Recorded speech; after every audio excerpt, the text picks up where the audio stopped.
রবীন্দ্রনগর আমরা কজন ক্লাবের এই বছরের প্রথম আর মাতৃশক্তি শ্যামা সম্মান থেকে প্রাইজ পেয়ে কেমন লাগছে? খুব দারুণ আনন্দ লাগছে। আমরা প্রথম বছর এবছর আমরা থিমে পদার্পণ করেছি 50তম বর্ষ বলে, তাহলে আমাদের এত বছর সাবেকিয়ানারই পুজো হতো, সেই কারণে আমরা প্রথম মাতৃশক্তি থেকে যে প্রাইজ পেলাম আমরা খুবই আনন্দিত।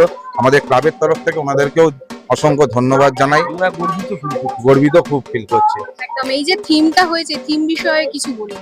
আমাদের থিমের নাম ছিল এবার সময়। এই সময় থিমটা বোঝানো হয়েছে আমাদের ওয়েস্টার্ন থেকে বাংলার সংস্কৃতি, এই থিমটার উপর বোঝানো হয়েছে। আপনারা যখন ঢুকেছেন তখন দেখেছেন ওখানে মডার্ন মিউজিক, তারপরে সন্তুর বাজছে, এখানে আপনারা বাউল ফোক এসব শুনতে পাচ্ছেন। এটাই আমাদের এবছরের থিম। আমরা মানুষকে বোঝাতে চেয়েছি যে প্রবীণ আর নবীনের মধ্যে কোনো পার্থক্য আমাদের মধ্যে নেই। আমাদের এখানে তারাও এখন কিছু মেম্বার বেঁচে আছেন যারা 50 বছর আগে ক্লাবটাই শুরু করেছিল।